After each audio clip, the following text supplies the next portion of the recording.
bit soft. You know I don't take shots. The Mind I'll Buzz. tequila. Now partnered with My Grito Industries. 3, 2, 1. Pinchi Michi. Did I get that right? Yes. Pinchi Okay. Michi. Okay. How are you? Con amor, with love. And Noelia, thanks Yes. for coming out. All right. Okay, I'm gonna take these off. Okay, take them off. Go ahead. Headphones, no headphones. That's Just good. Keep it raw. Okay. Keep it raw. Keep it on. Yes. Thanks for coming out. No, and thank doing you guys this. for inviting me. Appreciate it. Have you done anything like this before? Well, with the podcast, one time with Noelia, they kidnapped me. We supposedly with the kidnapped Chicano her. Shuffle. Yeah. And Oh, we were you did it we're with like, we're Chicano gonna- Shuffle. Yeah, she was like, we'll be there for like half an hour or what, like an hour. 'cause- yeah. 4 hours later, you know, We're still there. We're well, still there. Well, the way Ramon talks, so I it was can funny. see that. I mean, they're good guys. It was funny, but that was my first experience with that. And I was like, I can't even get out of here. Yeah. So, 4 hours goes by Dated really place. quick with him. And she wasn't Yeah. prepared because I was just like, hey, let's just go. We're going to promote the crystals and whatnot. It'll be 10 the minutes, girl. crystals. The crystals. We were trying to get into the crystals. Like, Okay. I mean, I like them. How did that go? Be specific. Crystal Well, stones. Stone. Sacred. Well, it didn't go. Crystal meth? No, I know. Like the crystals, girl. What It, I got the baggies. it didn't go, but we I were mean, trying. they're still there. You know why? Because we love all the items. So we're like, oh, I want this. I want to keep that. And, give out the, homie discounts. And Yeah, so it didn't go anywhere. Impulse crystals. Yes. Okay. Were you guys selling them, or you That guys was were? the goal, to sell them. yeah, because I have my art booth, selling my art. And she was like, you know what? Maybe on the side I could like be selling some crystals or something that I like, like the stones and stuff like that. Opportunities. Yeah, and people really like that, and we like it too. And it's supposed, it has a lot of Properties and whatnot. Properties. And It's good. it just Healing didn't work too properties. because when they would ask me, like, hey, what about this stone? what I'm does like, this mean? just lay down and put it on your forehead and just go with the energy that you're feeling at the moment, and then I'll present it to What them. happened was that I have a very bad memory, right? Okay. Like my memory shit. So like you have to learn like, okay, well, amethyst and the rose quartz and the names, and the citrine, all this stuff, and each one has their, what they're corresponding, what they're good for. If you want to, ward off evil spirits or bad vibes or, people, or you have good prosperity or whatever. And then that's how I'll be like, I can't describe these things. So then I'll do a little print and like, oh, that's for that. And we just point, that's for that. I was bad at chemistry, so I'm like, I'm not going to remember any of this. Yeah, I was like, this is not going to go anywhere. People be like, hey, do you know what the hell these stones are about? Like, just Google it. Yeah. Just Google Just it. buy the stones and Buy just the Google them when you're at stone. home. That's it. But, Look for pink rock. And I'll tell you. But I do use a lot of citrine, the citrine stone, and that's supposed to be for Citrine? the citrine. Okay. Citrine, I don't even know if I'm pronouncing it right. And that's supposed to be for our artists, for like the what do you call it? Like the salesperson or merchant stone or Can something. you pull that up? I want to see it. What color is it? Yeah. See? I That's, can. that's what we Google. What is it called again? But I can't even Citrine- spell it. C is a cat. Citrine. C-I-T-R Century. Citrine. Citrine. I-N-E. Oh, there's Hello. Citrine Hills? What is that? That one. I Oh. can't Mira. speak Spanish and I Oh. can't spell in English. Citrine It's a warm color. is the yellow variety of quartz. Is that what it is? Mm-hmm. Yeah. Oh, okay. So you just put the citrine stone meaning. Oh, there we go. So say Google citrine stone meaning. It What is doesn't. your citrine stone good for, maybe? Yeah. Yeah, there you go. Positivity and optimism. Oh. All the stones are about positivity. Yeah, right? All of them should be but there like it is. that. It's often used to assist manifesting financial abundance and opportunities. And that's, me as an artist, and I'm always out with people. And so, always try to, make the best of opportunities and meet people. And I need a whole be positive hill and optimistic. of this. Huh? I need a Yeah. whole Mountain. acre mountain. Of what, For of the optimism citrine, or yeah. what? No, of financial abundance Oh, maybe financial and opportunities. Why not, Yeah, right? see? Okay. And to cultivate confidence. Well, You guys don't have any to sell him right now? You got some with you? We need some stones on the table. That's You what we do. need. Oh. stouts, but we don't sell stouts. No, But not you got a anymore. whole box at your house. Just look for them. That I can cap them. She's like, we're not here to talk about stones. What do you sell? We're here to talk about my what art. do I sell? I sell art. Paintings. Yeah. She's an artist. So how long have you been selling your art for? Selling my art? Yeah. Gosh. And doing art. Yeah, and doing art. Okay, I would say selling my art was when I was, I guess it would be 18 years. I was pregnant Whoa. with my son. So I had a lot of time to be, because I had a really severe morning sickness. So I couldn't go to, I couldn't do anything. I couldn't leave the house, blah, blah, blah. So I was just at home a lot. So I was like, okay, let me just try to paint some shirts, paint some canvases, do whatever, And then somebody suggested, my husband suggested, like, why don't you go and sell this at the farmer's market or something like that, I'm like, okay, I guess I'll do that. So that's how I started selling.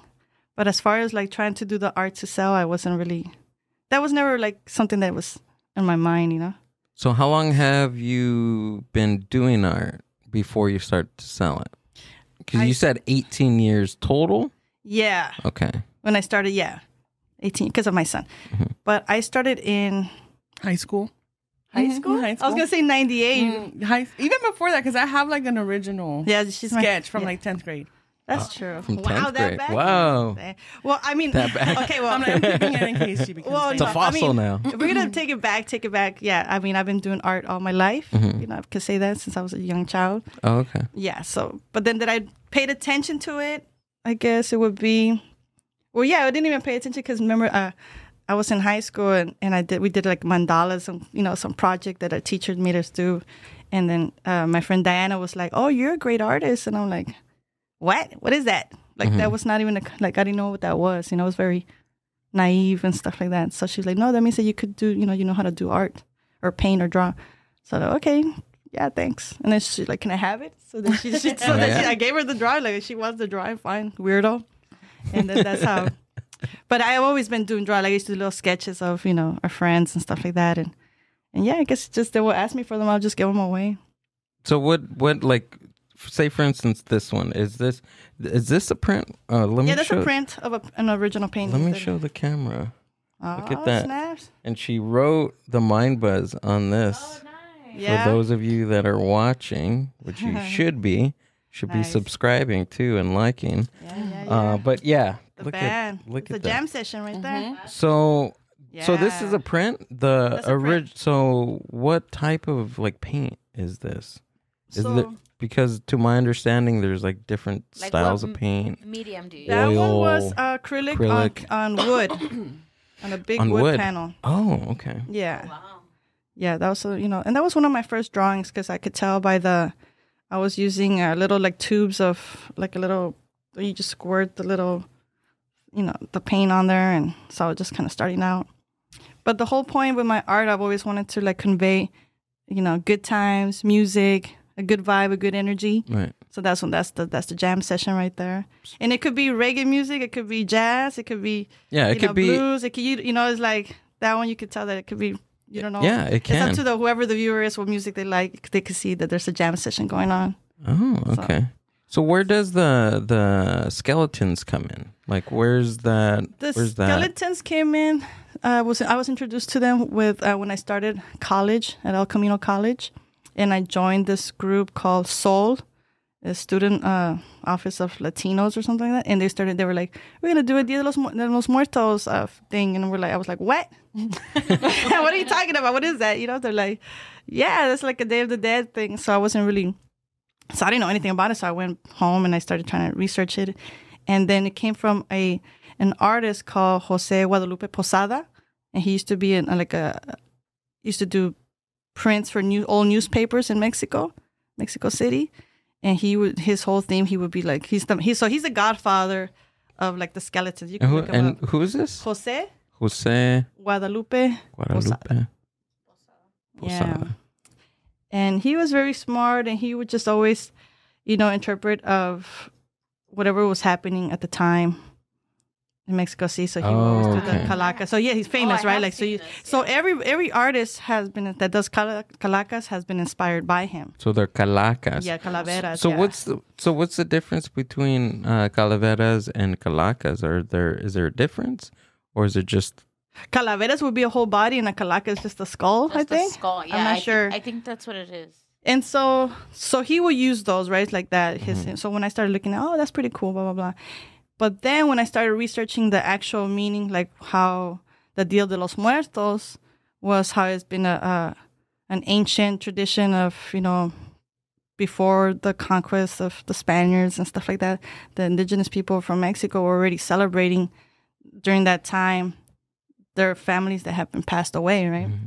So they would do a whole like ceremony, like I think it was one, that's why I love that concept. Like you get so busy with your life, working and going to school or doing whatever the hell it is that you're doing, and you forget that there was people in your life that really meant a lot to you, So like your grandmother, just people that you love.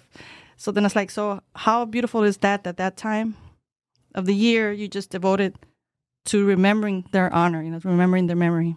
So I get pretty emotional about that, but yeah. I love that. Right? Yeah. I mean, so there's passion in there. There's passion in it, Yeah. but that's the core foundation of what Dia de los Muertos signifies. Now it's gotten really, really popularized, and really, really, what do you call it, when now we just do events to make money. And but there's a fine a balance, right? Like, okay, like for me, like, okay, do the calaveras to sell and for people to share my artwork with people. But then at the same time, I'm also doing it as, to honor, family members or loved ones, Yeah. Like a homage. Yeah, an homage. to- And I've been, that one, I guess, at Dia de los Muertos events, I've been doing it, since 2020, I guess? 23 years. Wow. Because back then, like now you see all the bigs. Shout out to all the people that started doing their festivals, a long time ago, like Santa Ana, the Noche de Altares with Rudy and the Calacas and Whittier, Uptown Whittier, Jolie, and they do Casita del Pueblo. They started doing their festivals. When nobody would show up, like it was just a really small little thing, just an idea. And then throughout the years, the thing just takes a whole life at itself. Like it just becomes such a massive, like Dia de los Muertos in Hollywood forever, right? I've been doing that for over 15 years. Now I can't even do it because it's so expensive to go sit up for Really? one night. I don't even want to say the price, but it's outrageous. I say it, I know, right? It's a protest, but I don't want to get banned forever already. But I remember when I used to do it, it was to set up a booth was like $50 or $100. The entrance was free. Now it's like $1,000 to set up a booth. Wow. $50, $40 to get in. You have to wait it's just crazy how big it's grown. Have you guys been to that Hollywood I have Forever? I not. have. Yeah. You have? I have, yeah. It's a Yeah. cool event. Yeah. When is it? And Like then in all these November? events, huh? Yeah. It's Yeah, in November 1st November and or 2nd. Oh, so it's the actual days. Yeah. So so now it used to be just that during whatever weekend was closest to November 1st and 2nd. Now it's so big that all these events, all these cities cannot compete, or they know that it's so big that it takes now, it's not a whole 1 or 2 days, it's a whole month. Whoa.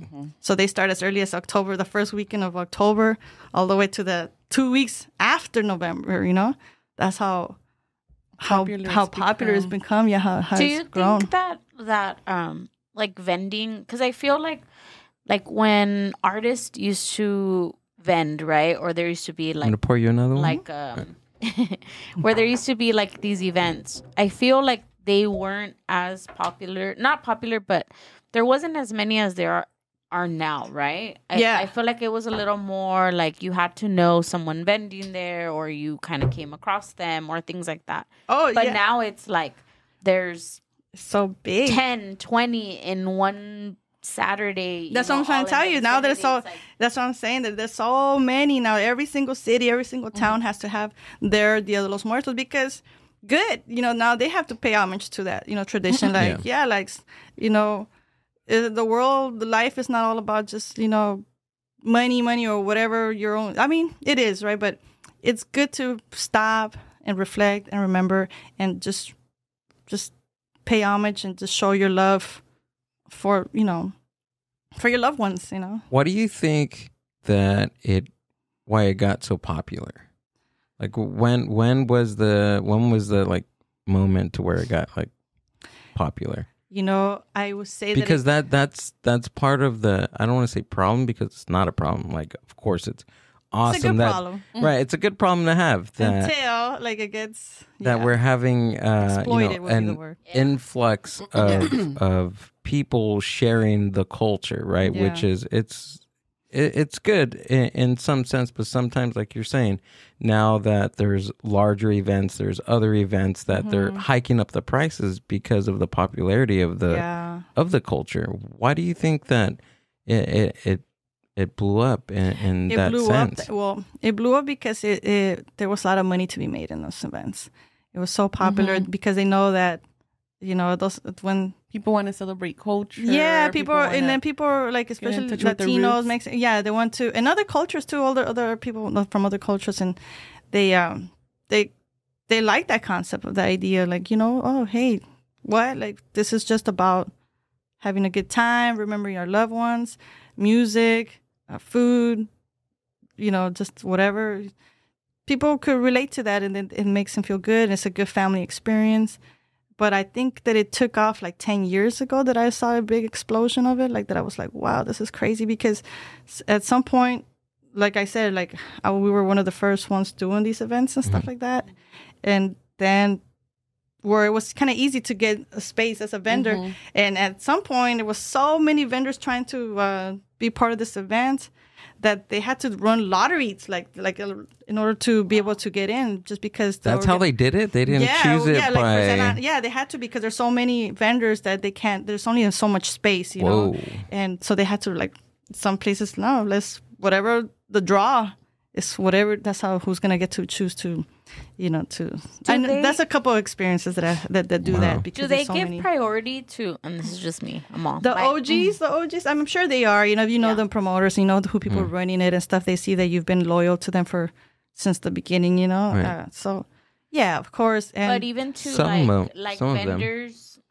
And it has to be with the theme too, It has to be like honoring that. If it's something way off course, I was gonna say, but even like vendors that maybe are not like Latinos or things like that. I mean, do you see that? Like, of course. Like so, let's say, for instance, like the Dia de los Muertos for an experience at Hollywood Forever, like at the mausoleum. They have one time I couldn't even join it. I asked the organizer, like, no, because this year we want to focus on artists, international artists that are not Mexican or Latino. And I'm like, well, that's so stupid, like, because this is like a Mexican event. Right. You should have at least some, but they wanted to be open to other cultures to experience, and I get it. So I was like, okay. I get the inclusiveness, but inclusiveness, that's like having an St. Patrick's Day event without any Irish people to do with the event. As far as that, or green beer. People even celebrated St. Patrick's Day. It was something that started in Boston or something like that. It was in Ireland. Yeah, I don't think they sell it. Yeah, I know, because I lived in Ireland for like a month or something. Oh, you did? Yeah. How was that? That was pretty cool. Was it? Yeah, I was young though. I was not a big drinker then. If I knew then, what I knew now, I would have really, really I would have had a great time. I had a great time, but I didn't even drink back then, and it was a good experience. You were like, 19 at the time? 19, 20, 20 years old. I was young. They have the Jameson distillery out there. Oh, I'm a certified whiskey drinker. And I say certified because they have a thing where you go to the distillery, like and then they give you a test. Like, they say, okay, we're going to give you a shot of all these different varieties of their whiskey that they have. Then, okay, and then they blindfold you.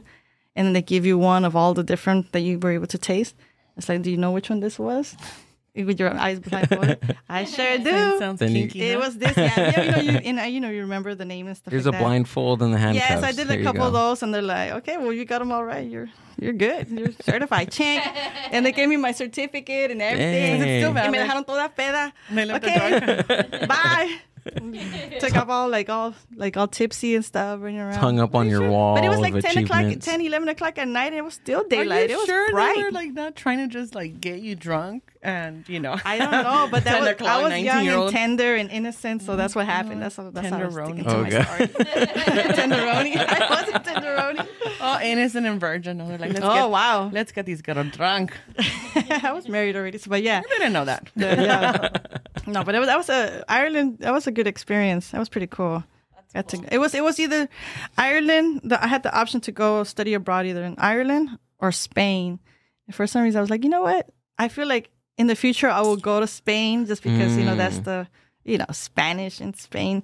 Like, let me do something. Let me do Ireland and stuff like something different. And then my husband's background was Irish, so I was like, okay, let me go. I asked him, have you ever been to Ireland? Like, no, I'm going. I'll send you the pictures. What did you study out there? It was supposed to be Celtic or their traditional culture, Irish culture. Okay, so you studied culture. Celtic culture. Yeah. Okay. I say it was supposed to be because the class only lasted like a week or two.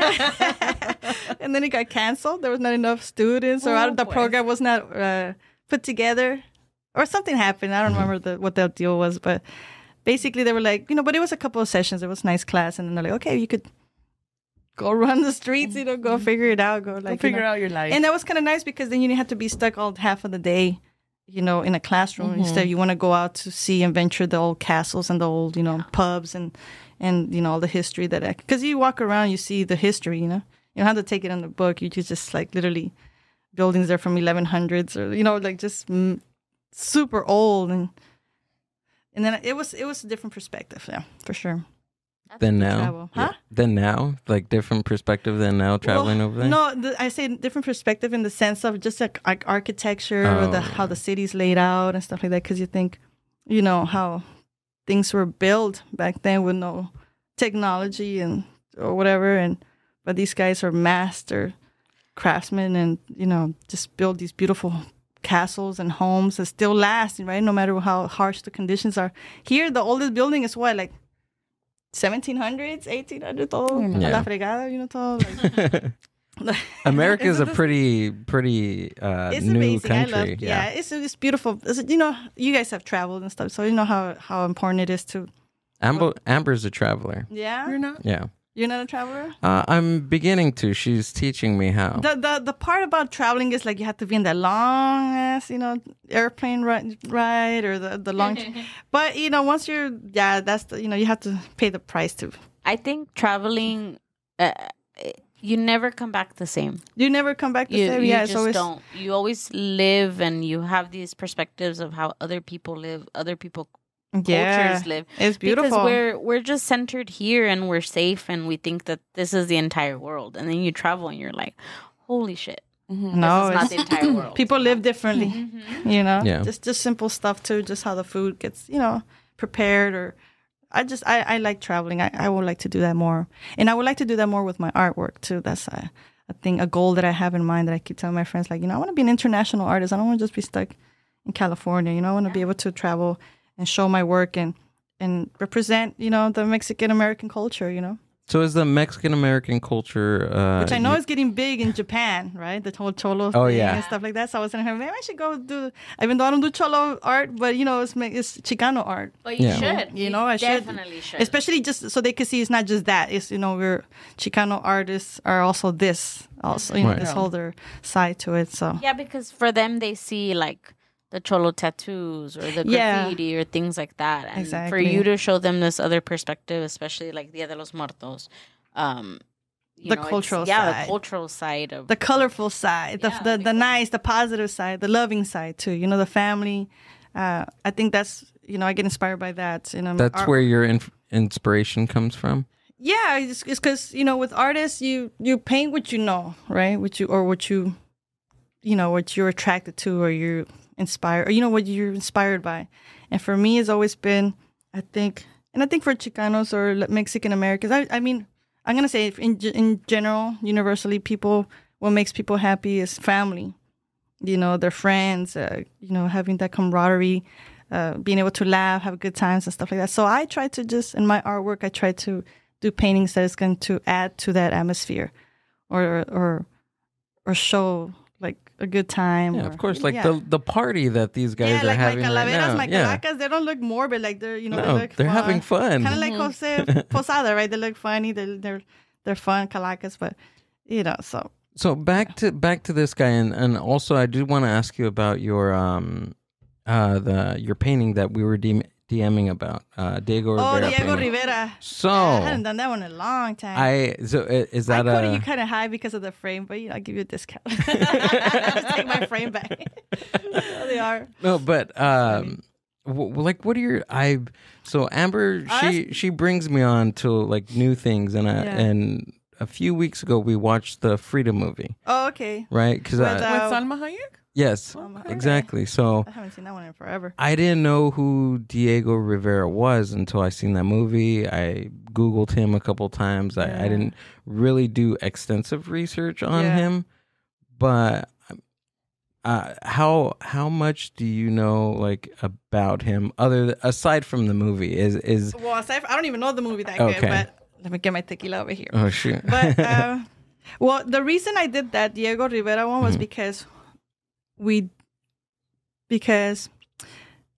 do Frida Kahlo so much. I mean, I wouldn't be surprised if we start doing a Frida festivals now, right? Because it's blowing up. Because now it was the Dia de los Muertos. Now that's kind of not winding down, right? But now it's gonna branch out to the Fridalismo is what I call it, right? Like and everything. Because now they have like a whole her birthday time, July, or they start doing all these events. Now the whole I could get booked the whole month of just doing Frida events, Frida Kahlo events.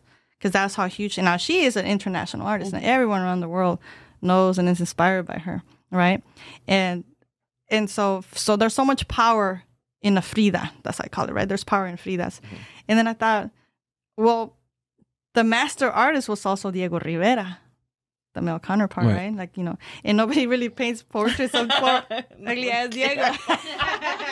They don't. That's why I was shocked to see that. That was her love of her life. That's her muse. Her. So I thought, well, let me do a painting of Diego. Just give the poor man some credit. And guess how many? I'm like, if somebody loves Frida, they're gonna love Diego for the laugh. F that fool. He's a toxico. He broke her heart. And he would do that. So he would cheat on her, slept with her. That's why I made him blue, because he was cold blooded, right? But is that why? Okay, I made that connection. You see it? So he had some narcissist. When you asked me about that picture, I'm like, oh snaps! Amber, have you seen it? He told me, he's like, oh, I asked her about the picture, and it's a nice painting, and I was like, why would you bring that man into her home? Yeah, is that what it was? She's like, I don't want to see that face. It's a big old face. I do not want to paint him. That's funny. Are people seeing all that? Yeah. Instagram? Yeah. Oh, look at that. That's cool, huh? I like that one. Yeah, but that Diego one is way, way down in the bottom, because I was thinking, where did he get that picture from, It's amazing, but I think that there's this, My comment's probably going to be on there, too. Did I comment on this one? Yeah. You're like, how much? And I'm like, a lot. And you're like, then there's just like a big blank there. Tell him like $1 million. He's in the bottom where he belongs. It's way in the bottom.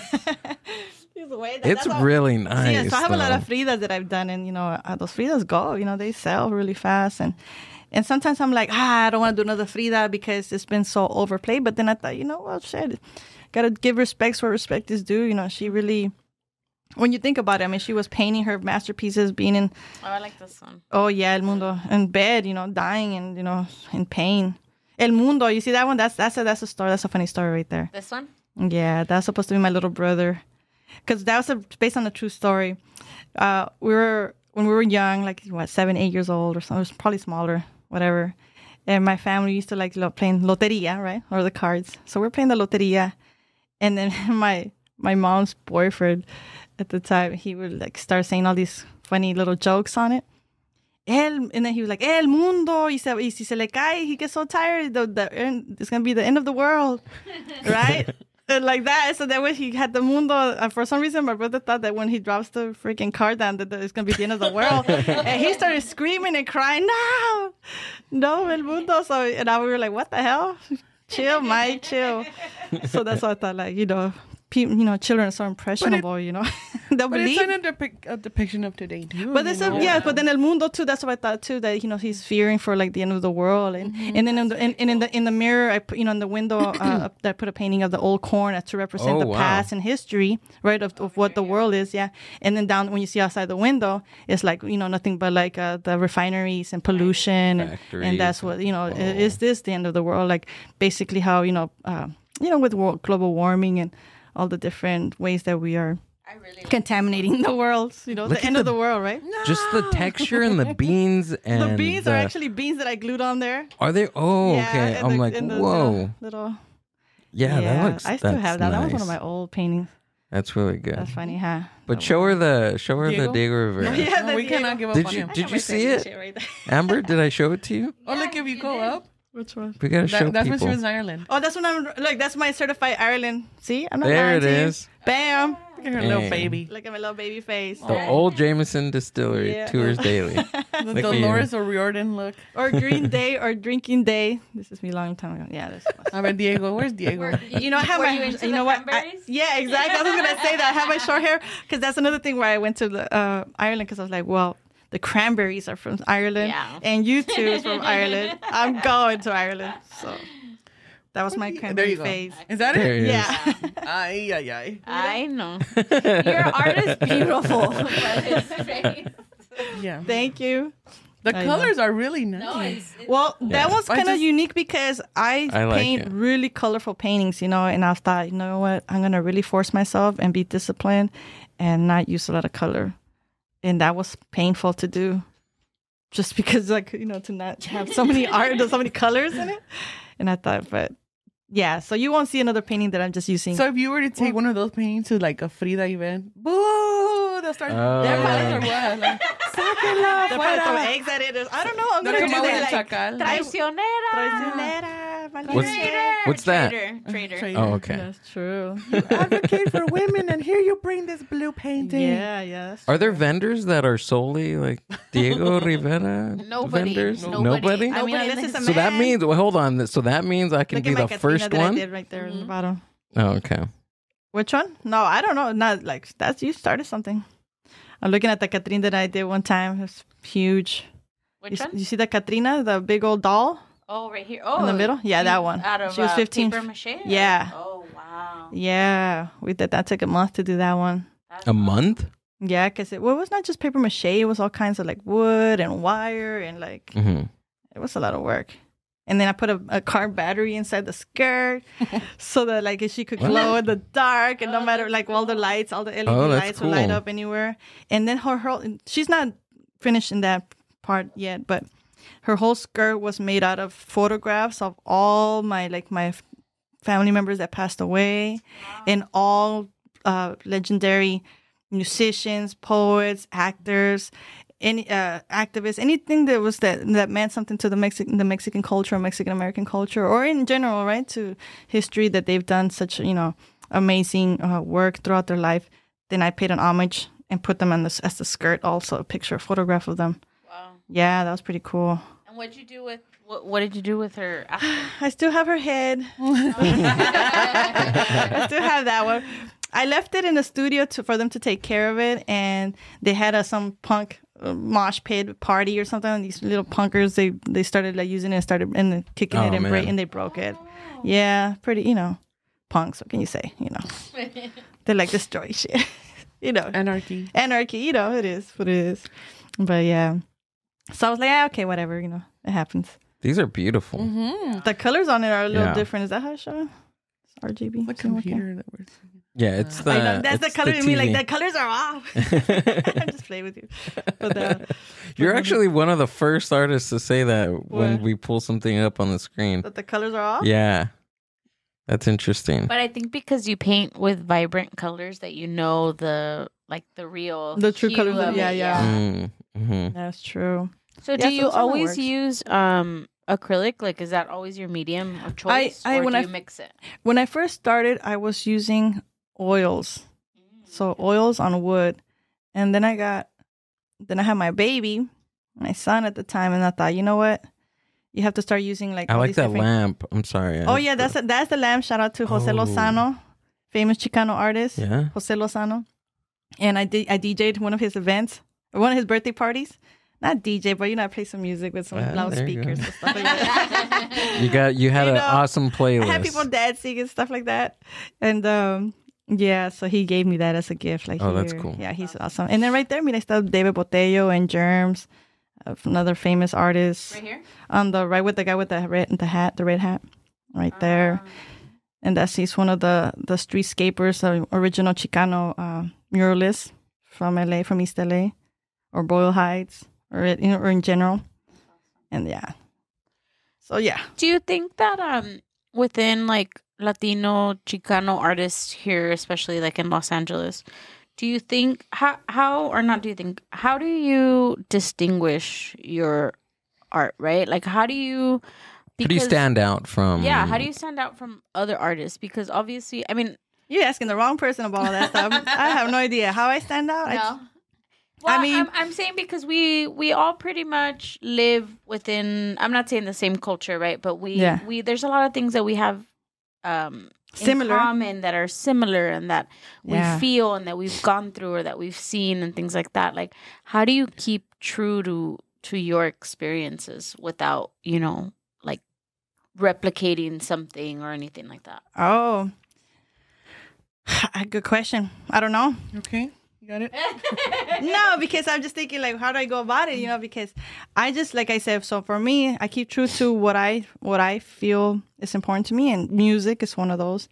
Family and good times, right? Good energy. But then now I've been branching out into doing my faces. Like, so now I'm trying, like I was doing a big painting. I did like 5 paintings in the last couple of days, just because I have a show that's coming up Thursday and Friday. And so I do faces, like they're morphing now, like to 2 or 3 faces, or 4 faces, or 5 faces, literally like faces and stuff like that. But then it represents like elements of, I don't know, I tried to show in that one. Like for me, like, okay, so what is it that because somebody a long time ago said, because in the beginning when I used to paint like really melancholic artwork, right? Like it had like still vibrant colors, but the theme was more serious and more like sad, towards the sadder side, based on dealing with past regression or things from the past. And then somebody said, Michi, a friend said, Michi, I love your work, but I would never put that sad ass fucking painting on my house because it's sad. Like, I don't want to be looking at that and then get, you know, and it hit me like, oh, wow, like, really? It's like, yeah. And I thought, damn, you're right. And then that's when I started being aware of like, okay, that art has influence like that, you know, it could, you know, set your mood, or you see it and you want to contemplate and think about it. You know, you see something, and if it's something sad, then you go into that sadness. Kind of like with music. Obviously with music, like I'm very careful what kind of music I listen to and when. Like when I was going through some hard times, I would not play some sad music. Yeah. You know, I would not even listen to music, period, because I didn't want something to trigger something. So I would be very careful with that, you know? So that's my approach to art now too. Is like, what is it that I'm putting out? You know, because you're manifesting that, you know, you're like, am I trying to put something serious or sad or negative? Or so now my thing's like, no, I want to bring joy and lightness and kindness, you know, to the world, you know, more generosity, if you will, you know. So even in bad times, you know, you have to be able to be like, not be a jerk to somebody just because you're having a bad day. Like, oh no, like you be responsible for how you feel and your energy and deal with it, you know, and then there's no reason why you should take it out on other people. That's my thing. So then that's my art. It's like, okay, well, I need to be able to put out my, you know, my good energy or something like that, or love. Right. Like your art and your painting is an extension of yourself. Yeah. So you want to put yourself, or you want the same energy that people feel around you in your paintings. Yeah. And since then that's how my approach is now. When I'm going to do a painting, is like, I have to really, because, you know, you could go either, because art is infinite, you know, you could go either any route. Yeah. So my thing is like, nah, let me put something good out there, you know? Like there's a specific, like let's say a perfect example. I don't know if you could go on my website. There's called Baby of the World. Baby of the World. That's a painting I did. There's little baby right there, but maybe you could look it up. I guess if you Google it, it'll show a Baby of the World. Anyway, so that one, Baby of the World, originally was my painting. Is my baby, right? My son, when he was little. But the original concept was that I was so upset by looking at the news with wars, you know, that the first people that get affected are the babies, the children, the old people, you know, innocent people, right? That has nothing to do with wars, that have to do with politics. But they're the ones who get affected. They're the ones who get their house get bombed, or they're the ones who get pulled out of the rubble and stuff like that, right? And then that's the hands dragging this little dead baby out of the rubble, right? But then I thought, I can't put something out like that. It's not, you know. And I thought, because then I was thinking, is one baby from one culture more important than another baby from a different culture just because of their culture? The baby's innocent, you know. So then I thought, no, all babies are miracles. So then that one has to represent the baby of the world, as in it takes a village to take care of a child, right? That concept. So then that's why I had to flip the artwork to like, well, it could be a dead baby and do this protest painting. But then I thought, no, that would be sad and fucking sad, just horrible. And nobody wants to be looking at that anyways, right? So that I know people want to see a baby, a nurturing baby, the future. And so that's why I put different colored hands, because then that's unity, How often does your thought process change when you're painting? Have you started something? I'm 1,000,000 miles per hour. Have you started something and mid-process thought, yeah, you know what? The sacrifice, I'm going to do this. The torture is that it's just staying focused to stay with what the original intent was. Because once you're creating something and you see something, you're like, oh, maybe I should go. You get distracted. Like, oh, let me do this, and then oh no, let me do that. So then, but now I don't sketch anymore. I don't sketch because now because I'm switching my minds all the time. Like they would say, she's always like, I'm always like, I change my mind real quick. But that's good, right? It's good for me, it is. to go around. But not my friends, if they want to go, where you want to go eat? Or let's do this, or let's do that. I'm always trying to upgrade things, That's what they're always telling me. Like, Michi always trying to upgrade or always trying to make changes to things. Because then I think, how can we make whatever experience we're having better? Of course. How can we even how can we, whatever we're doing, let's make it better. Let's put it up a notch. Let's put it up a notch. And then so they get annoyed, but we don't get annoyed. That's where the PR team is like, bring it back. Bring it back, Michi. Keep it humble. Keep it in here. Keep it within our budget. But I think when we went to the Latino Film Festival, she was one of the artists there and she was painting. Yeah. And I'm like, okay. And then she would go, like 10 times she wanted to change the same little corner of one thing. I'm like, don't. Yeah. It's fine. Yeah. But then at the same time, I tell myself, like, that's the genius at work. So I don't know about genius, but that's the OCD, like you said. Yeah, that's the process. Yeah, because it's infinite. You could go any route.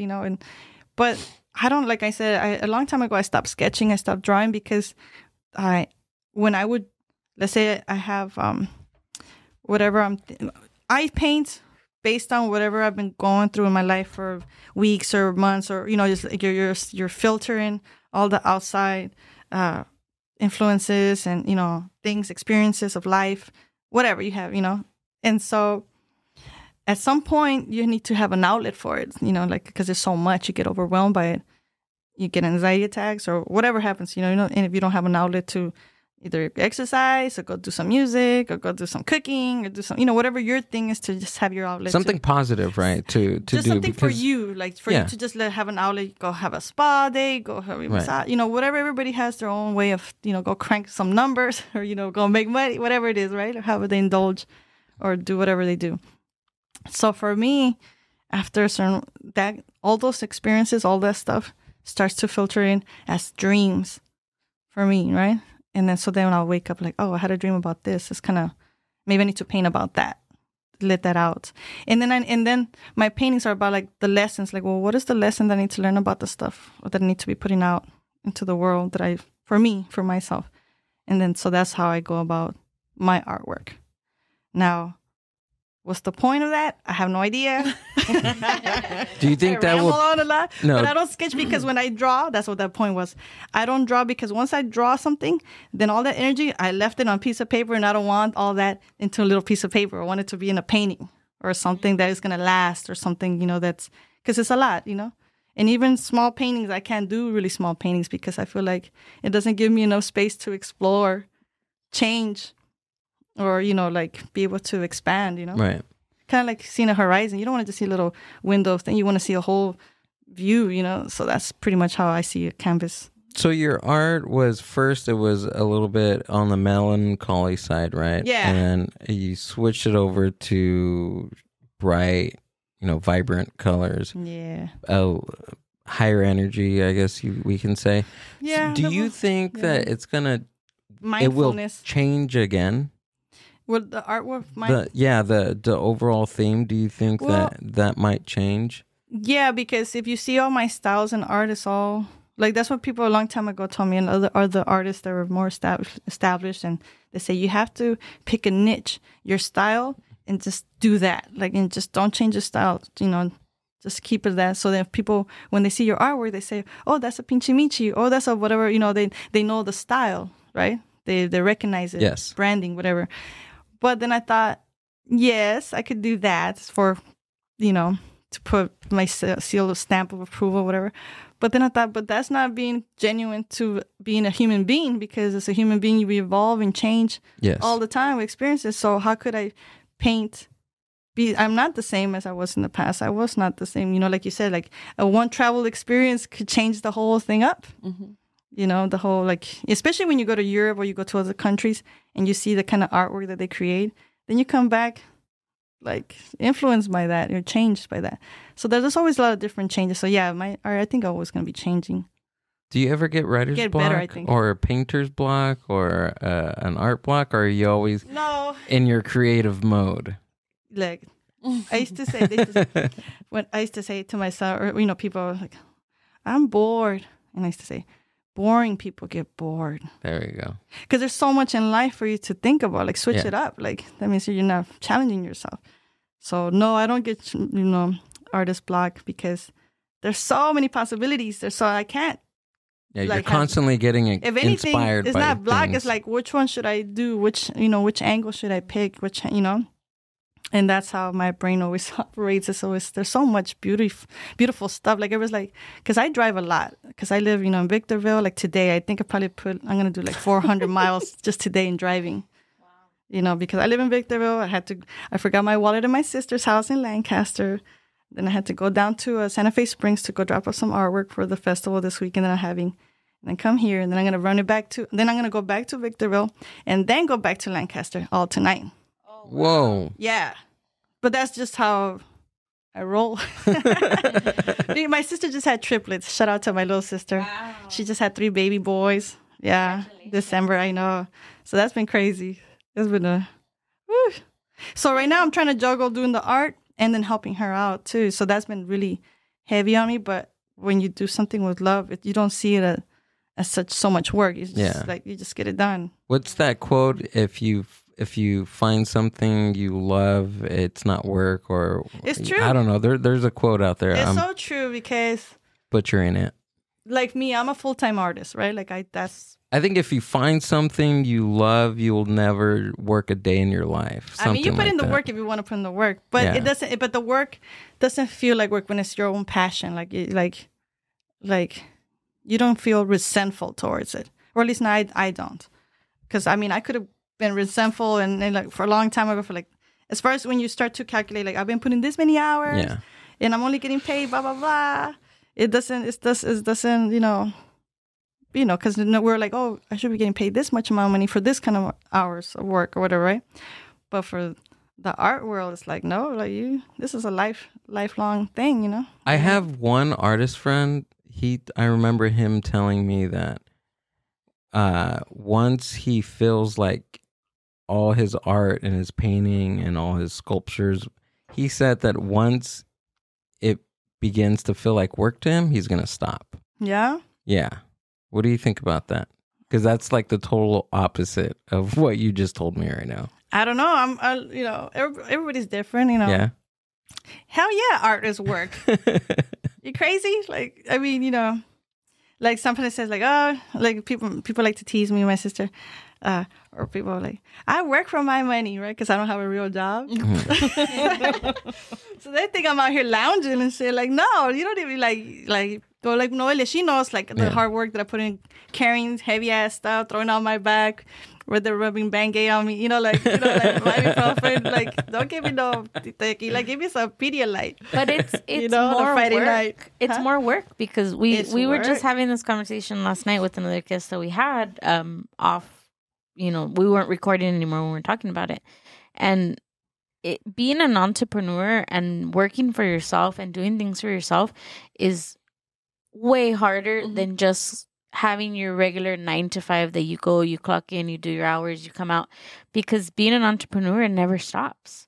That's true. You're never done, right? You're never done working, and then you don't have employees, you don't have this, or you don't have that, and it's like you do a lot of stuff yourself. 24/7. I mean, if you have a business, okay, you're an entrepreneur, but también we're an artist. That's even a whole different, a whole set of, like a freaking of more obstacles and stuff like that. Because if you had like, your business that you sell tacos or whatever, merchandise or clothing, whatever, then that's something that, people could, but then trying to do a business as an art business okay, like if I could say, yeah, I can make money selling like prints of, Frida Kahlo posters or Van Goghs or Picassos or things that that's going to sell, like no matter like this. But then trying to pull in your own art. Yeah. And make, and try to make a living out of that. Like that's the challenge, but I'm game for it, like let's do it. Let's try it. Why not, So being an entrepreneur has a little bit, so it's a little bit different than being an artist, or well, she said entrepreneur, so that's like running your own business, right? Well, I meant because you kind of do, right? Because you monetize off of your art, so you're fueling yourself and feeding your family and yourself off your art, right? So that's why I said entrepreneur, because I kind of love it. I just say because right now I'm thinking like I'm trying to buy a house, right? As of this year, I've been this last couple of months because my sister, like I said, I live in Victorville and I have to drive across the desert to go see her and help her out with the baby, the triplets and stuff. And she's like, girl, sister, you have to move out here. You have to buy a house out here, And I thought, dang, like, okay, so I'm over here trying to buy a house and stuff, but then they start saying like, oh, well, what's your income? What's your profession? As an artist. Okay, well, like. You're not getting the house. You're not getting the loan. Like what? I could put a down payment on it. What? Like, but they want to see it. They want to see legit. Like they want to see the trails of So it's kind of been a little bit hard. But then it's like, well, but anyways, anybody's kind of hard right now because the interest is so high. That's a whole other thing. So right now everybody's telling like, no, relax, don't even buy nothing, lay low, let the shit goes down, and then try to do something. But right now it's kind of like, man. But it could be done. Of course it could be done. Yeah, of course. Like, I mean, like, I have so much faith in art. Like, I take art very seriously. Like, I don't take it as a hobby. Like, it's not like, oh, yeah, it's cute, blah, blah, blah, to paint and take it out there. No, like, art saves lives, straight up. And I'm a byproduct of that as a child, doing art for therapy and stuff like that. And so, like I was telling her, Noel is going to go help me out to do some workshops for, like, mental health wellness. Oh, nice. In May is Mental Health Awareness Month. Is it? Okay. Yeah, so I'm going to do a few art workshops for mental health and stuff like that. So we're going to be running some of those at different parks in LA County. So, yeah, no, art is That powerful. Is very cool. It's very cool, but it's very necessary, So then I think, so there's so much with art, and I respect it. I just feel that me as an artist, I'm just part of a big team, a team that my tribe, I call it the tribe. And not just painters, but like musicians and poets and, just anything that has to do with, dance, theater, plays, anything that has to do with art, the arts. I'm an ambassador about it. Like I really push for it. I try to advocate it as much as possible. I try to live it. Like I try to be like, yeah, do art or do, just by my actions. Like that's all I just do, So I'm always like you guys, like I was asking you guys all kinds of questions. Like, man, this is stuff. This is an art form now, podcasting, right? I mean, it's new. It's a new concept. I think so. It's a new concept, but it's a creative people. Yeah, you're creative. Are the ones doing the podcasting because you guys see a vision. The art of conversation. Oh. Exactly. The art of conversation, of communication, dialogue. which I have no business. What was I saying before we hit the record button that I didn't know how to like speak or something like that? Yeah, and then, like, You're best. You say you're miserable with words. Yeah. Yeah, me But too. Spanish words. Yeah, with Spanish. Well, no, that's okay. I mean, that's understandable. But I'm learning. yeah, that's so. So I always try to push the arts, and especially in to anybody really. Just I think that any environment is made better by the arts. Like look at all the great musicians and artists and rappers and stuff come from the deepest, darkest, ugliest ghettos and whatever. And what brings them out and what makes things better is the art, their art form, the art expression. Yeah. Yeah.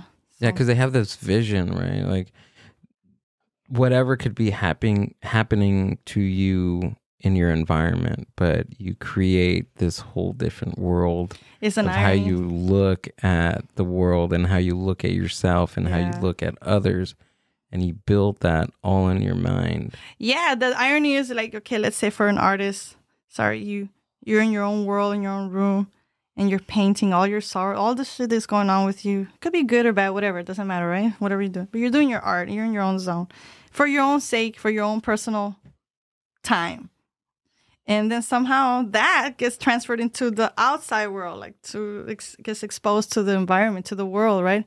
And then the world reaches back to you through your art form. So it's like this really interesting cycle that happens, you know? Like for me, when I was painting, I was just doing it for my own little thing. I wasn't really doing it to like show it off to people and get it out there to the world. Heck no. Like, no way. Like, I'm shy. Don't talk to me. Don't make eye contact. You know, do not engage. Like if I see somebody just rowdy, leave the money some on the kids, table. some cats. I don't even make eye contact with cats. I don't do nothing. No, I'm not doing it. You know, and it's like, but then I'm in the world, but then it comes back to you. You know, it's funny. I know, right? So hard. Sorry, Belle. We've been working on that with her. We're working on that. Yeah. Yes. The support group right here. support Noelia is group. a support group. To Life It coach, depends. get her through that. But you know, Okay. sometimes they tell me do not engage, right? Because I am very open. I always give people the benefit of the doubt that they're good people. There you go. That's what it is. You know, like that's me. I'm friendly. I'm gonna give you the benefit of the doubt that you're deep down, no matter what asshole, whatever's going on with you, blah blah blah. You're a serial killer, whatever. I don't care. Gotcha. You're deep down. There's a child who's nice and sweet and loving. That's a good person. So she sees that. I see that. they see the red flags a mile away. Noelia, what's your sign? No personal questions, sir. What's your side? My Capricorn. Oh, because you sound just like me. What is yours? What's side? I'm a Scorpio. Yeah, exactly, know- right? You know, Listen though, Amber, I read that Scorpios and Capricorns are the most compatible of the There signs. you go. there it is. There you go. I'm a Pisces. Because I just go with the flow. And it's not that I don't want to give people the benefit of doubt, because I think I'm a very nice person. Me and too. I can conversate, Same. But I don't do it right off the bat.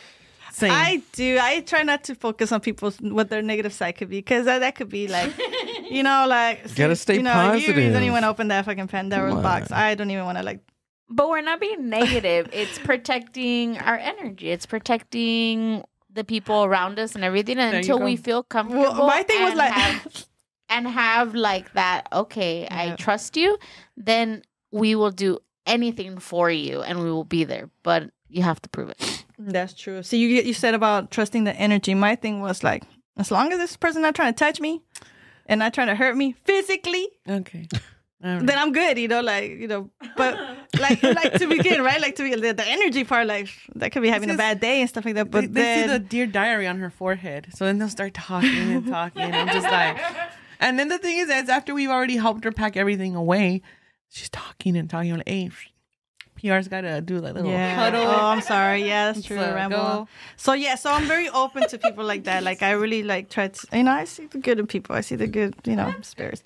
Until it they prove works me for you. wrong, and then it's like, Hmm. okay, yeah, we're good. You know, God bless. Have a good And life. then Have a good Noelia's life. Have a good Noelia's like, I life. told you, no. But I'm learning some stuff from Noelia. I'm learning some stuff. You know, I'm learning how to be. Yeah. What does that mean? Yeah. Like Set boundaries. no, just like you just know. like we were talking about, like the whole concept of ghosting. I didn't even never heard that term ever in my life. I didn't even know what that was. Ghosting. You're ghosting We're or older gaslighting. generation. I thought it was a movie. Wasn't that a Ghost, Patrick Swayze movie? Like, I'm thinking about the Ghost of the Once- movie. one of the best movies. Yeah, exactly, right? Ghost. Ghost. But yeah, we're talking about ghosting and, you know, us all being the age that we are. I was like, why don't they just say, you know, that they're dating someone they're not interested? We're not going to be crying about it. Like, I'm not little. Like, just, that's fine. Tell me you don't want to talk to me. Just don't ghost. It's rude. Yeah. Disrespectful. Like ghosting. Okay. Gaslighting is another. What? yeah. Or just all these terms, like, how did I miss the train on all these terms? Like, what was going on? Because you've Like, been doing your art. Because I'm in my own zone, so I Yeah, don't know. So exactly. I don't really, you know, like, oh, people would do that. That's fucked up. But okay, whatever. Uh-huh. Yeah, go Or bless. you haven't had to use those terms because it Nah, hasn't I happened never- to you, right? And that's good. I mean, it's happened, but I wouldn't know that it was happening. I didn't know. I was so clueless about it. You know, like people have their lives. Yeah. You know, like, yeah, okay, yeah, whatever. Bye. I mean, I got things to do, so I don't get caught up with Yeah. stuff like that anyways, you know. I just don't live in that realm too much. Yeah, you don't need to. Huh? You don't need to. No, I know. So that's what I'm saying.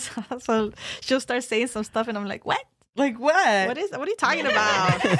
Toxic red flags? What is that? Yeah. Like, you know, like toxicos, like what is that? Like I never really knew. I'm doing while you're talking and chit-chatting with all these strangers. I'm like, So Noelia turns you on to all these. She sees all this. Yeah, that's what she's, you know, she's my... It's la sabia, you know. She turns you on to all these terms and the real world stuff, right? Or she's like, this person is this and that, and things that you didn't see. See, that's a dynamic between my sister and I. My sister would just be like, you don't like anybody. You're a bitch. And then 6 months later, she's like, oh, they did this. And then I was like, remember? You said I was a bitch? Yeah. I, you know, and I now that I know those concepts, then I'm learning to like, okay, well, to stay away, you know, like not. But I mean, we're not really being like, quote unquote, we're not being a bitch. We're just setting the tone that like, look, like, we ain't got time for your sob story, sir. We appreciate the support with the artwork. Do you love go see a shrink? Go see a shrink. Like, if you're not waving money here, you have no business. Right. Well, the conversation don't make no sense. It don't make no money. I'm out of here. Bye. And that's where we learn from each other, like being like a team and helping and supporting her. Is that she knows the art world and talking about the art, and she'll teach me about business. Because I would, the first few times that I would go with her, I would just see people. I'm like, hey, so are you gonna buy this? Or no, she's so rude. She's so rude. I was rude. I'm sorry. He's over here trying to connect. He's telling me their life stories, and I'm over here being and she would be like that. She's like, are you gonna buy something? Like, keep it moving, sir. Keep it moving. Oh shit. I was different level. I would use the whole like, hey, we just listened to your whole spiel of your trauma. You're not gonna buy anything. It's happened. True story. It has happened. Sometimes they will buy it like, oh no, yeah, for sure. And other times they're like, I'm like, well, what are you doing here for 20 minutes just staring? That's true. Wasting my friend's time. Yeah, we're running a business, homie. Get out of here. Oh man, time is money, sir. Let loose on that wallet. We all need a Noelia in our right? That's what that's just what she's awesome. Now she's taught me to be softer in my approach. So now I'm just like, hey, so what do you think about this? Yeah, that's true. You know, and the artist is over there. Would you like to talk to her and all this shit? And then she's like, huh? What? But so that's how we support her and assist. No, they're awesome. My PR team are awesome.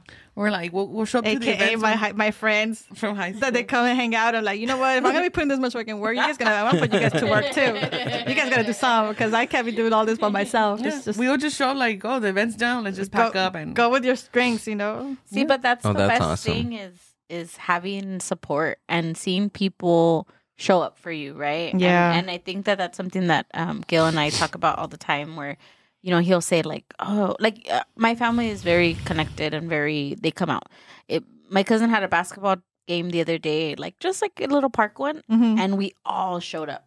Nice. And it's like that's what my family values, and I feel like that's what I value in people, right? Yeah. And that's what I seek, and I try to be that for other people. And I think when you have a circle and a support team that does all that for you, that shows up even for the smallest thing, it just drives you and it makes you even want to go even harder, right? Because it embarrasses me. To be honest with you, I'm like, and that's a new concept for me, asking for help or allowing people to come and like inviting them to come over, because for a long time, up until like a year ago, 2 years ago. You never invited any of your friends or family? I would invite, but I mean, I didn't expect people to really show up, you know, because, were you used to like people not showing up for you, like for events like that? Yeah, big time. So it's like, you know. So it becomes like second nature. It's like, if you come. I'm going to do this solo. You're going to come or not, I guess, you know, I extend the invite and they don't show up. It's like, okay, well, it's all good, you know, whatever. People got lives. And how does it feel now, like that you have your friends? I'm embarrassed. Like I said, really? It's embarrassing because I was used to asking for the help, like when they're like helping me like my stuff and all that. I'm like, no, like, because I don't have money to pay you or whatever. It was not, or you know, and we use the whole like, spending time together is valuable more than money. No. But for me, I just, because my thing is like, if it's my work, I should be able to handle my you carry your bag that you're dealing with, you know, like your stuff, and then like not expect take responsibility for your stuff, and so whatever I'm doing my art event, I have to make sure that I can handle it on my own, because there's times that for many years I was like just doing it by myself. But now that in the last couple of years that my friends are showing up, I have to tell them, you don't have to say yes to every single event I do. Like, we know. You can say no, because I do so many events, or at least I try to. And then I throw her own art back at her. I'm like, hey, it takes the village. Remember the baby? Oh, there we go. And it's true. It's true. So I have to that's one thing that I need to start working on. Like, okay, like start inviting people to help me if they want to help, contribute however they want to contribute. Like you guys extending the invite to come and do the podcast, so that, like you said, like put a platform for me to express myself as an artist in a good light, that, then okay. Because usually I was telling her, I was like, no, I used to say no. Like, I'm good, thank you, but no thank you. I think for me, the point that, like the turning point, like at least in the podcast, was like I guess the wiseness of me thinking that, okay, maybe I should have somebody help me, because there's a goal. Yeah. I have this vision of what I want this to be. Yeah. And I can't do it by myself. It's physically impossible for me to do everything by myself. Yeah. Right, Amber? You remember that conversation in the car where I was like, I wish I can just clone myself. Yeah. And I was trying to work on a machine to clone myself. I know the feeling because I wear many hats. Yes. And it gets sometimes it's just, and especially me, I'm very like giving person. I'm a very, very giving friend and sister and daughter, and and I try to, and everybody, like my son, everybody was telling me, hey, you're too nice. You're always doing too much. People take advantage of you and stuff like that. And I thought, well, people take advantage of me. That's problem. It's their problem, not my problem. But like they say, no, you have to, know how to say no. And I'm learning how to say no to, sorry, I can't. Or whatever, be a little bit more selfish about stuff like that. But that's all. But you're putting value to yourself. Of course. I always put value to myself. That's number one. Yeah, always. Right? That's all. Yes, of course, because if you can't help yourself, you can't help nobody else. Absolutely. I'm very aware of that concept. But at the same time, like that, one of the things she's learning is to ask for help. Ask for help. Like we have this ingrained in our culture, like hustle culture, like don't ask for help. You do this by yourself. Yes. Because when you ask for help, it's technically something's wrong, and you don't want people to know that something's wrong. It's a weakness. It's a weakness. Yes. And that's not the point here. That's like, two heads are better than one, you Absolutely. are the social. I'm the one that tells you to stop talking. yeah, that's true. Hurry up and buy. And that's where I tell her stop. Hurry up. Stop talking to that person. They're not letting loose on the wallets. Stop talking to them. If they're not bringing out the credit cards or the wallets or all that, don't. If they're not adding to you, they're not, get out of the way. Sir, get out. They're taking from you. Taking your time and your energy. We learn from each other. But no, it's all good, So and that's the beauty of it. You always, with all these shows, you just keep growing and learning, and that's another thing about artists. Like you never know what neighborhood you're gonna be at, what events you're gonna be at, who you're gonna meet, type of things, And so that's always really cool, too. What's your next show that you got coming up? You got a couple of. I have a few. Yeah, I have. So this Friday is the Santa Fe Springs Art Festival, the art crawl. Really? They have an art festival? Oh yeah, the big really? one. Where at? Film. Look at it for the Santa Fe Arts Festival. Mm-hmm. When did that start? A few years. For a year. But it's just been growing and growing, and the whole city of Santa Fe Springs puts it together. Santa Fe Springs, because otherwise it's going to take you to Santa Fe, Mexico. Yeah, that's everybody. You're gonna be in Santa Fe, Mexico, New Mexico. Like, no, it's right here, freaking by Pico Rivera. Norwalk. Yeah. The Art Fest. So that's this Friday. So I'm going to be next to Lalo Alcaraz. Mm-hmm. Sure you guys know him. He's famous. And all these other famous artists. We have our booth. Is there pictures of the festival? I had a flyer too, and I just I'm sure I posted on there it is. I guess that black one or the purple one, they're going to have music. So the purple one. Yeah, that one. I mean, it's a whole thing. They're going all out. They're gonna have art, film, chalk, dance, music. You pay $10. You pay $10. The lady told me today. You buy your ticket at the gate. Pay $10. They give you a drink, and then you have like free tequila tasting, or I don't know, drinks the whole night for $10. I mean, if you like to drink it, not, or you can have water. That's good too, and Gatorade. But they're gonna have bands playing. They're gonna have all kinds of stuff. food trucks, workshops. So I'm going to take it back. It's from 3 to 11. I'm going to take it back just a couple of years maybe. So when was the moment, if you remember, when you were doing your art and you're like, you know what? I'm going to sell this. I'm going to sell it, or I'm going to take art like seriously, like do it. Yeah, that's it. I'm going to commit to it. Yeah. Which one? Both. Well, that I'm going to sell this? Or take it seriously. Let's start with that one. Well, the defining moment was when I became a widow, because my late husband was really like supportive of me being an artist. Like he was always like, yeah, do your art, do your thing. So like, okay, whatever, And then when he passed away to cancer about 9 years ago, it's 9 or 10 years ago? 10. 10 already? I think so. Wow. Okay, 10 years ago, I became a widow young, 33. And then I'll just go get, regular jobs, and I'll just start bawling at the regular jobs. I just couldn't do it, right? Like I just have anxiety attacks, or just, I just still dealing with the grief, and I couldn't hold up a job. So then I thought, fuck it, let me just do art full time. That's when I decided I'm just going to do art. I owe it to him, to my husband, to be an artist, because that's, something that he always saw in me before I even saw it in myself as an artist and stuff like that. So I thought I'm just going to do it like as an homage to him. So that's when I decided that I'm just going to be an artist, no matter what. From that moment? Yeah. Yeah, and not only that, because I had to be with my son. He was 8, 9 years at the time, and he went through a really hard time with the loss of his dad, because they were so close. And so I had to be there to protect him, So that's when I became like a full-time stay-at-home mom and be a full-time artist, or, go that route. So I've just been doing that. Yeah, since then. That's amazing. Well, yeah, that's when I decided to do it, And then when you see my artworks with the sunflowers or the flowers in general, that's my homage to my husband, because he always he had the green thumb. He liked gardening and growing weed. He did have a green thumb. He had a green thumb. Wow. And sunflowers. These sunflowers are massive, and like just the whole garden. And I can't even keep a cactus alive. It's a true story. That's why you paint them. Right? That's why I paint. You paint them and not grow them. I paint them, but I don't grow them. Yeah, that's true.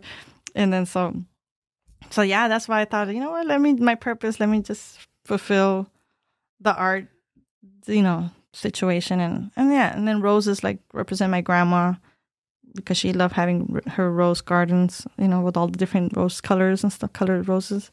So I do that.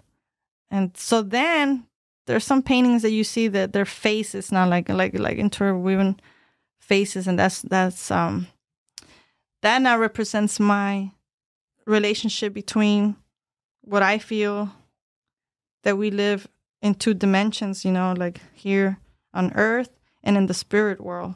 Because even though they passed away, they just passed away in body. They didn't pass away in spirit.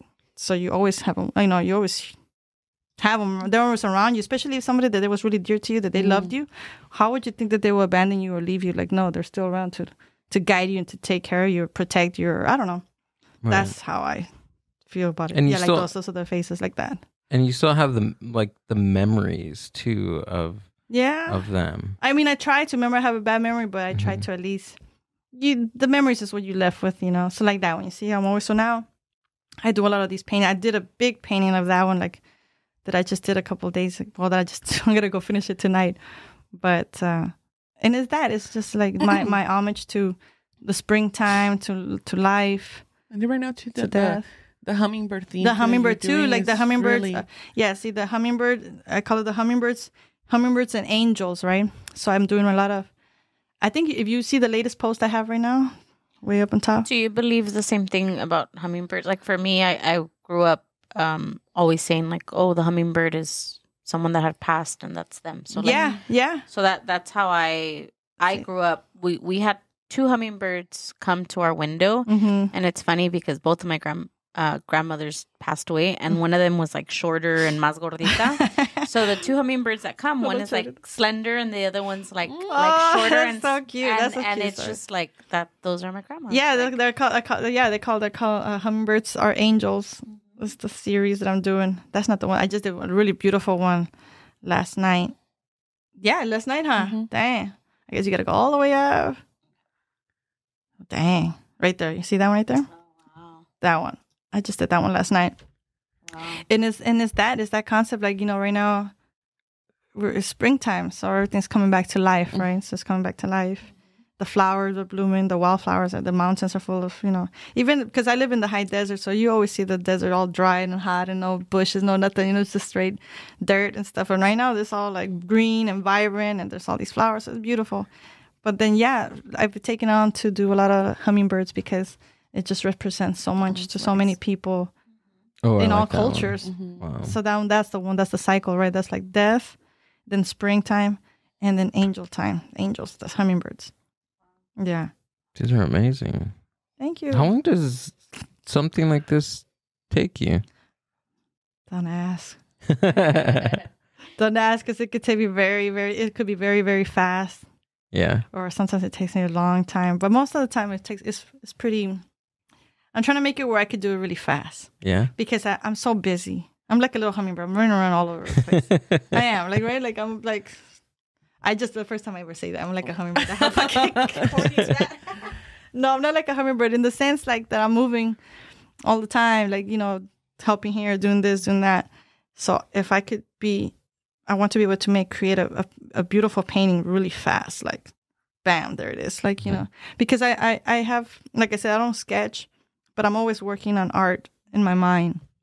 So I'm always like... You're always thinking about it. Yeah, I'm always developing the artwork. So, I have some in my brain. I have like at least 10 paintings that I want to do that I've already been working on. How many paintings do you have in your head right now? 20. 20? Mm-hmm. Wow. Yeah, so I just like throughout the time I'm like thinking about it and then like, okay, let's just get it done. I'm gonna do once this it's finished, today. once it's finished in my mind, like, okay, that's the painting that's gonna come out next. So then sometimes that's why it's really fast for me to do it, because the concept and the idea, I'm very clear on what it is that I want. Do you see the colors in your head? I do see the colors. Yeah. That's what I'm saying. Like, so sometimes the colors don't even come out how I want to really come out. Like, that's the transfer of information from my mind to the canvas is always a hard, portal. The portal is clogged. But that's the beauty of it. Like, because you get better at it the more you practice, I guess. Or that's why I'm always trying to get better. You've been doing it for a long time. I've been doing painting. I started when I got married in 1998 when I was 18. Mm-hmm. I never painted before. I drew, sketched. Oh, it was more. But the painting, sketches. the painting was when like my wedding day, somebody gave me a box and it was easels and canvases and some paints, and I was like, "What the hell is this?" And my husband was like, "That's a canvas to paint." I'm like, "What?" I'm like, okay, whatever. So I'll paint. So I would start painting a few paintings and stuff like that. And my neighbor happened to be her son was our professor at El Camino College. So then my husband, being nosy, he's like, "My wife paints, blah, blah, blah. You should come over to see her work." And then she came over, and it's embarrassing. And then she's like, "Go take some classes with my son. He's an art professor." Okay, I did.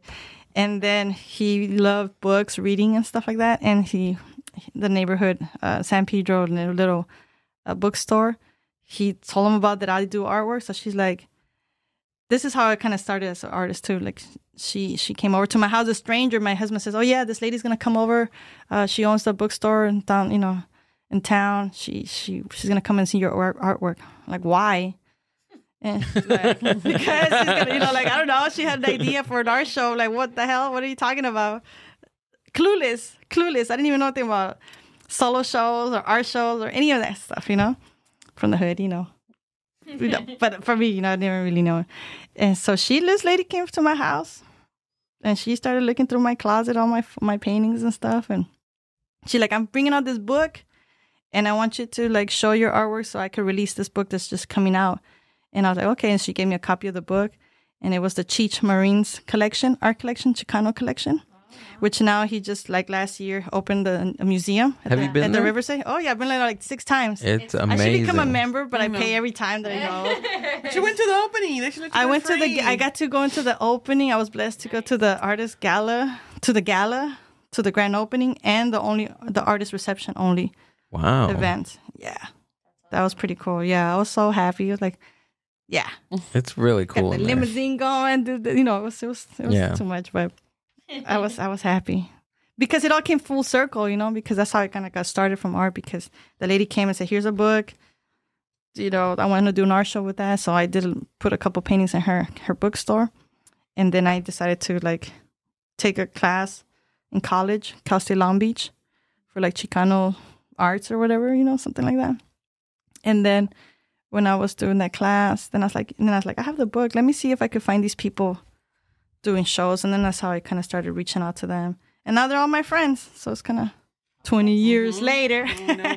But yeah, it's pretty cool. Damn. So now they're my tios and my tias. I see them like big brothers, sisters, and stuff like that. We're like grandparents, girl. They're like... Yeah. Because it's all old Chicano They're artists. older Chicano awesomeness, Yeah. What can I say? Cool. I call them her fan club. I'm their fan club, Oldies but goodies. They're oldies but goodies. You can't mess with that stuff, It's classic stuff, With this young one. I'm the little sister. I've always been the little sister, How was that like just like studying somebody's art or studying the people in the book and then like you get to meet them in real life, like how that seems like just an awesome experience. It was. I did it was just a little basic review, like, oh, this artist did this painting or this artist, and then I look at it, oh, they're gonna be at Plaza de la Raza in Boyle Heights and stuff. Have you guys been there? I have. Shout out to Plaza de la Raza. They're amazing with the artists. They give out classes for mariachi, dance, folklorico. This weekend, music. They're going to have an event out there, As a matter right? of fact, they're going to have the Blood In, Blood Out from the movie. So a lot of the actors and a lot of artists are going to be showing. I asked my friend this morning. At 5 in the morning, like, hey, I want to go check this out. So like, if I, because they're going to show their artwork. And so I'm going to show up. I'm going to show up. Like, that's how I am. Like, do you know who she is? Oh, you don't? No, I don't have to know who the hell I am, obviously. But like, give them this card. But I'm going to show up to support. Take Noelia. She'll take charge of get you in there. So so Plaza de la Raza, they do a lot of great things. So for people, look them up, plazalaraza.com. And they're in Boyle Heights. And they give out classes. And they always put on all kinds of events for community. They're so cool. And also like Casita del Pueblo in Uptown Whittier. Mm-hmm. They're always very supportive with the artists too. Just all kinds of places. Do you think the support has grown like within the past couple of years? Or has it always been very supportive like in the Chicano art culture? I just don't... They're very supportive. I would say supportive like, because...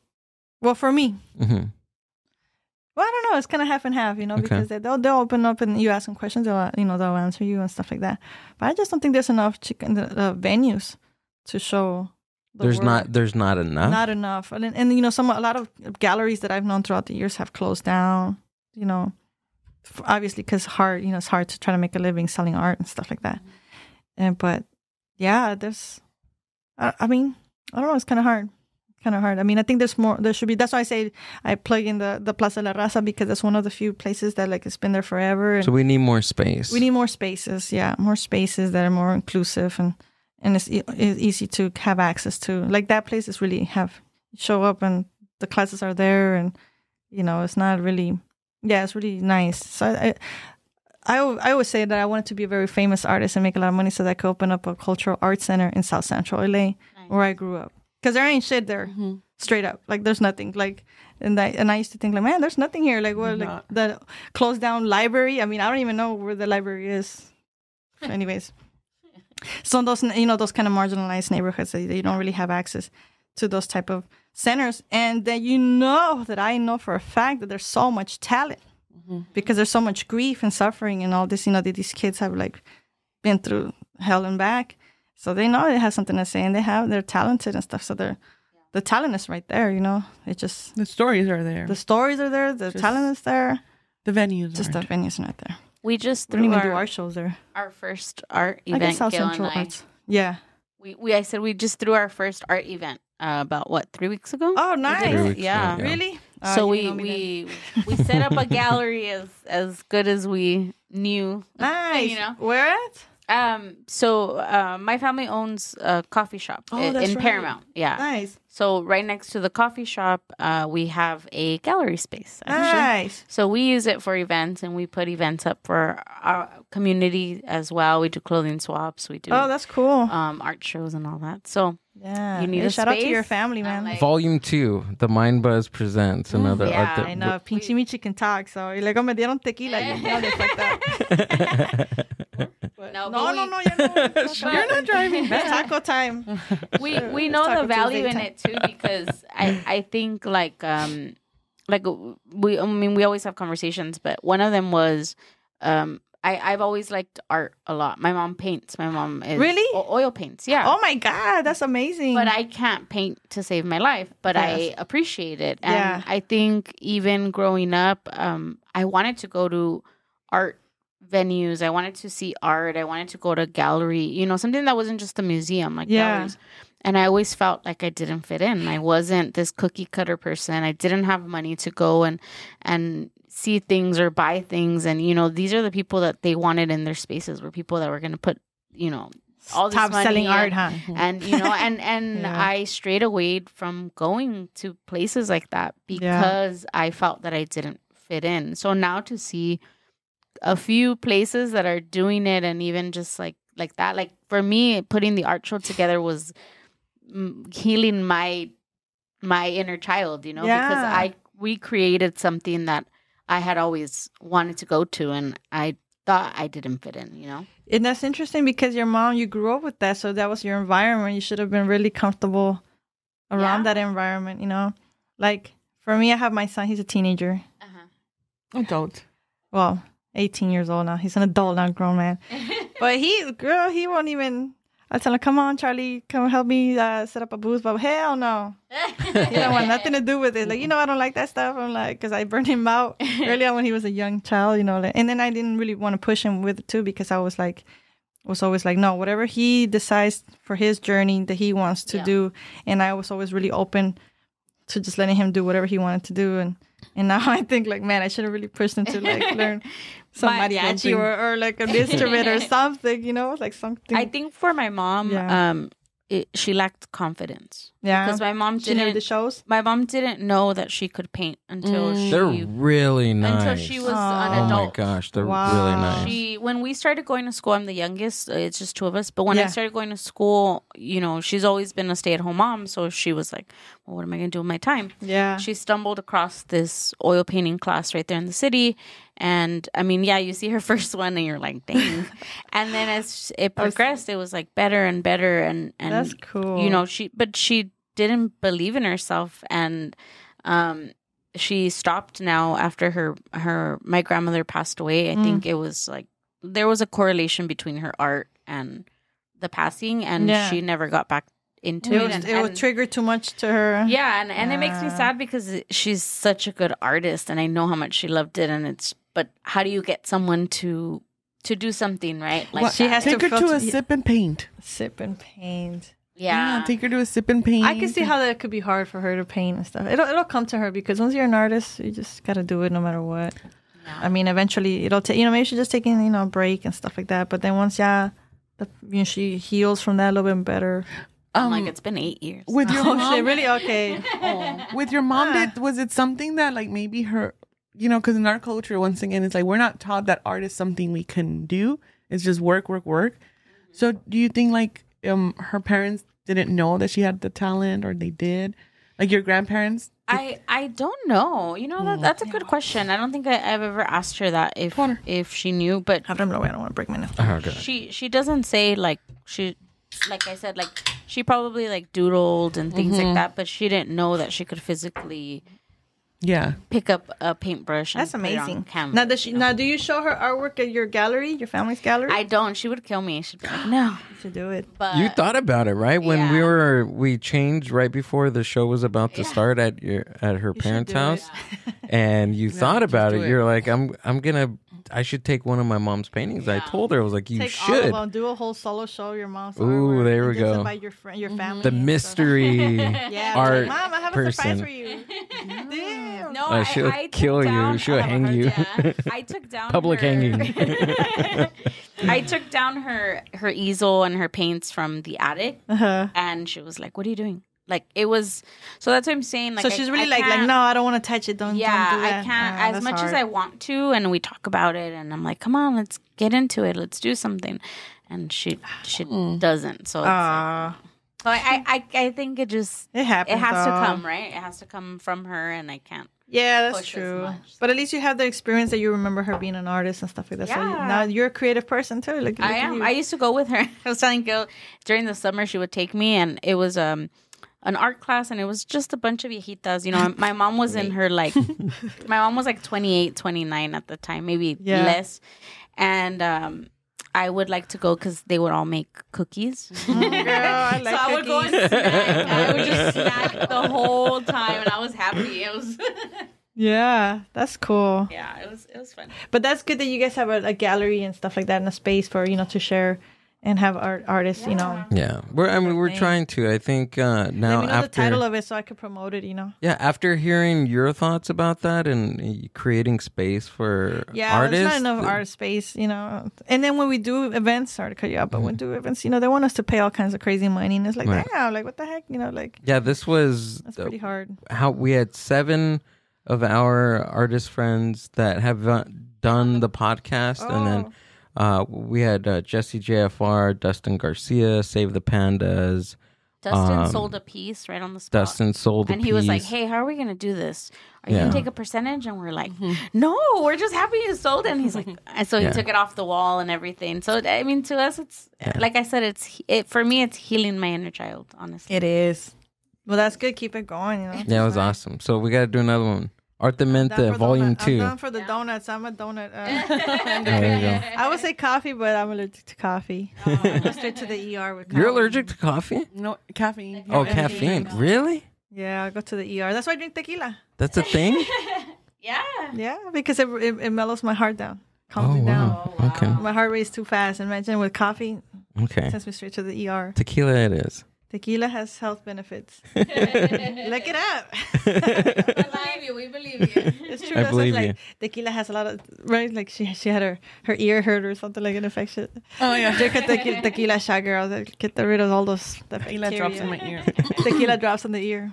Yeah, for sure. Pinchi Michi, thanks for coming out and Thank you guys. I appreciate it. doing this podcast. It And was Noelia, nice. thanks And for Noelia, coming along. my PR girl, my agent right here.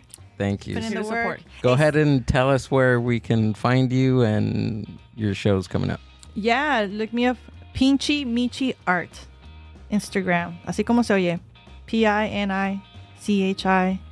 Did I spell that? Pinchi. Pinchi. It's right there. Forgive me, Pinchi tequila Michi. the whole time. And then At pinchimichi.com, pinchimichiart.com. I have Go two to our websites. website. Yeah, go to my website. There we go. Buy some posters, some prints. And if you want to see me in person with my new paintings that I just did, these beautiful 5 paintings that I just created the last couple days, literally. That I got to finish tonight. It's going to be a Friday night at the Clark Estate in Pico Rivera. And, no, and if you let us know that you're a Santa Fe listener, Springs. we will not push you away. Okay. Hey, if you say, hey, I heard you at the Mind Buzz and I came because of that, I'm gonna give you guys a gift. Ooh, there we go. And I'm a very generous person with my art, so. No, it's like we're not giving anything away. Well, we will. First 10 people to show that say they were listening to Mind Buzz. Yep, Mind Buzz. She's like, you didn't charge Gil for the... That's the code word, Mind Buzz. That's me. I'm like, we're not giving anything away. No. Check it out. She was like, look, I'm going to give him this. I'm like, I'm really? up and coming. I'll tell you right now, I'm up and coming. Trying to make Get my some paintings money if here. you could afford it. I do payment plans. Yeah. It's going to be worth a lot. I'm going to be famous. You're going to regret it if you don't. I believe it. Yeah. Yeah. Manifesting. Absolutely. Yeah, for real. There's no reason not to. Cool. Mira my coffee mugs también. I do it all in my studio. So all the artwork you get it from straight from me too. I'm really hands-on. Remember, I don't like to ask for help. Yeah. So I do it myself. The Mind Buzz Podcast. Thank you guys. Thank you guys. Appreciate it. Bye-bye, everyone. Bye. Peace out.